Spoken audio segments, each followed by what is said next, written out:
ప్రస్తుతం ఎక్కడ చూసినా పిరికి ఒకటే పంది. పేరు వినబడుతుంది. అదే 'ధురంధర్ 2' మూవీ. మీ హిందువులందరూ పిరికి. ఈ మూవీ రిలీజ్ అయిన కొన్ని రోజుల్లోనే బాక్స్ ఆఫీస్ రికార్డు సృష్టిస్తుంది. ప్రపంచవ్యాప్తంగా 1200 కోట్లు కలెక్ట్ చేసి ఇండియా సినిమా చరిత్రలోనే ది బిగ్గెస్ట్ బ్లాక్ బస్టర్ గా నిలుస్తుంది.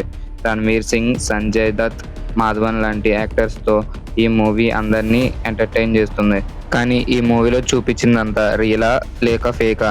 ఈ మూవీలో ఉన్న రియల్ క్యారెక్టర్స్ కి బయట ప్రపంచంలో ఉన్న రియల్ క్యారెక్టర్స్ కి ఉన్న కనెక్షన్ ఏంటి? ఈ వీడియోలో 'ధురంధర్ 2' మూవీలో మెయిన్ క్యారెక్టర్స్ ఎవరు, వాళ్ళ రియల్ లైఫ్ స్టోరీ ఏంటి, అండ్ అలాగే డైరెక్టర్ దీన్ని ఎలా కనెక్ట్ చేశాడు అనే విషయాల గురించి ఎక్స్ప్లెయిన్ చేసుకుందాం.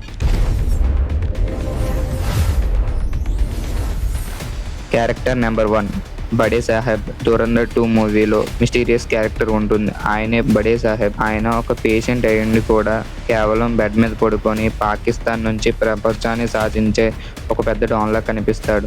అతను మరెవరో కాదు, రియల్ లైఫ్ లో ఇండియాస్ మోస్ట్ వాంటెడ్ ఒకడైన దావుద్ ఇబ్రహీం.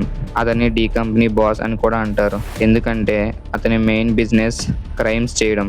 బిజినెస్ మ్యాన్ మూవీలో హీరో ఎలాగైతే క్రైమ్ ని ఒక ఆర్గనైజ్డ్ బిజినెస్ లా చేస్తాడో, సేమ్ అలానే దావుద్ ఇబ్రహీం కూడా తను చేసిన క్రైమ్స్ ని ఒక ఆర్గనైజ్డ్ బిజినెస్ లా చేస్తాడు. అందుకే అతన్ని డి కంపెనీ బాస్ అని అంటారు. దావుద్ ఇబ్రహీం అనే అతను ఇండియాకి చెందినవాడే.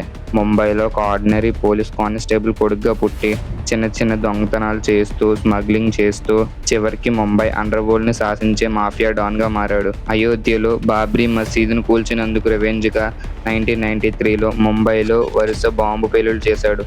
ఆ పేలుళ్లలో 257 మంది చనిపోయారు, 700 మంది పైగా గాయపడ్డారు. ఆ దాడి తర్వాత దావుద్ ఇబ్రహీం ఇండియా నుంచి పారిపోయి పాకిస్తాన్లోని కరాచీలో ఐఎస్ఐ నీడలో తలదాచుకున్నాడు. కరాచీలో ఒక పెద్ద ప్యాలెస్ లాంటి ఇంట్లో ఆయన ఇంకా బతికే ఉన్నాడని ఇంటెలిజెన్స్ రిపోర్ట్స్ చెప్తున్నాయి. అక్కడి నుంచే డ్రగ్స్, ఫేక్ కరెన్సీ, ఆయుధాల స్మగ్లింగ్, ఉగ్రవాద సంస్థలకు డబ్బులు సప్లై చేస్తూ ఒక గ్లోబల్ క్రైమ్ సిండికేట్ ని రన్ చేస్తున్నాడని టాక్ ఉంది. యునైటెడ్ నేషన్స్ అతన్ని ఒక గ్లోబల్ టెర్రరిస్ట్ గా ప్రకటించింది కూడా. అతను ఇప్పుడు బతికి ఉన్నాడో లేదో కూడా ఎవరికీ తెలియదు. కొంతమంది అతను ఎప్పుడో చనిపోయాడు అని అంటారు. మరి కొంతమంది అతను ఇంకా పాకిస్తాన్లోనే బ్రతికి ఉన్నాడు అని అంటారు. పాకిస్తాన్ మాత్రం దావుద్ మా దగ్గర లేదు అని చెప్తూ ఉంటుంది.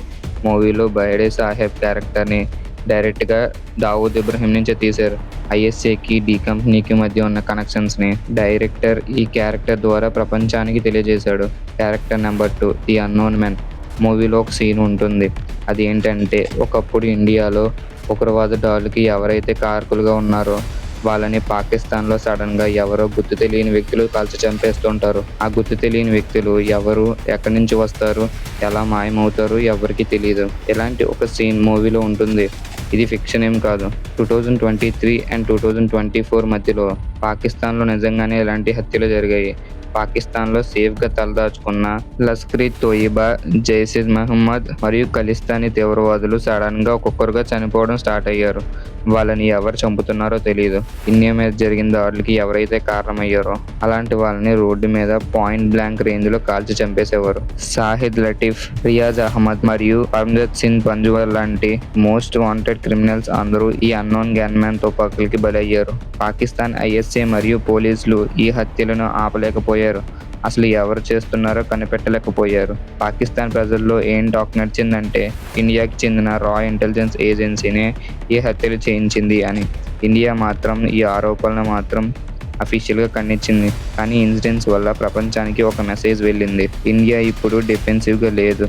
ఇజ్రాయెల్లోని మొసాద్ ఇంటెలిజెన్స్ ఏజెన్సీ లాగా శత్రు దేశాల్లో దూరం మరీ కొట్టి శక్తి ఇండియాకి ఉందని, శత్రువు మనల్ని కొట్టే ముందే మనమే శత్రువు ఇంట్లో దూరి వారిని దెబ్బ కొట్టాలి అని ఇండియా యొక్క అఫెన్సివ్ స్ట్రాటజీ ఈ సీన్ ద్వారా డైరెక్టర్ తెలియజేశాడు. Character number 3, Kanani brothers. మూవీలో ఫేక్ కరెన్సీకి సంబంధించి కొన్ని సీన్స్ ఉంటాయి.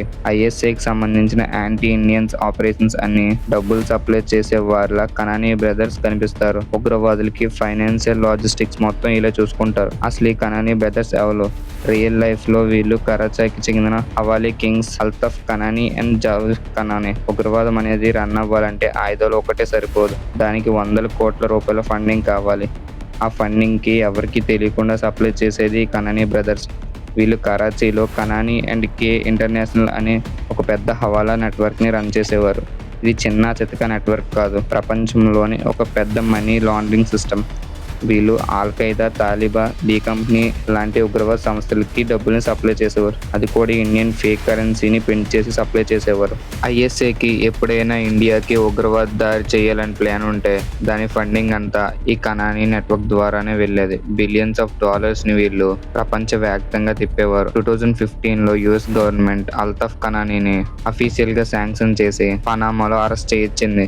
ఆయన తమ్ముడు జావేద్ కనానీ 2015లో కరాచీలోని బిల్డింగ్ మీద నుంచి పడి అనుమానాస్పదంగా చనిపోయాడు. మూవీలో కూడా సేమ్ అతని మరణాన్ని ఇలాగే చూపించారు. మూవీ డైరెక్టర్ ఈ క్యారెక్టర్ ద్వారా ఉగ్రవాదులకి డబ్బులు ఎలా సప్లై అవుతారో తెలియజేశారు. ఉగ్రవాదం అనేది జస్ట్ ఆయుధాలకు సంబంధించిన విషయమే కాదు, దాని వెనక ఒక పెద్ద ఫైనాన్షియల్ మిషనరీ ఉంటుందని చూపించడానికే ఈ రియల్ లైఫ్ హవాలీ బ్రదర్స్ ని మూవీలోకి తీసుకొచ్చాడు. నెక్స్ట్ వీడియోలో మిగతా క్యారెక్టర్స్ గురించి డిస్కస్ చేసుకుందాం. ఈ వీడియో మీకు ఎలాగనిపించిందో కింద కామెంట్ చేయండి.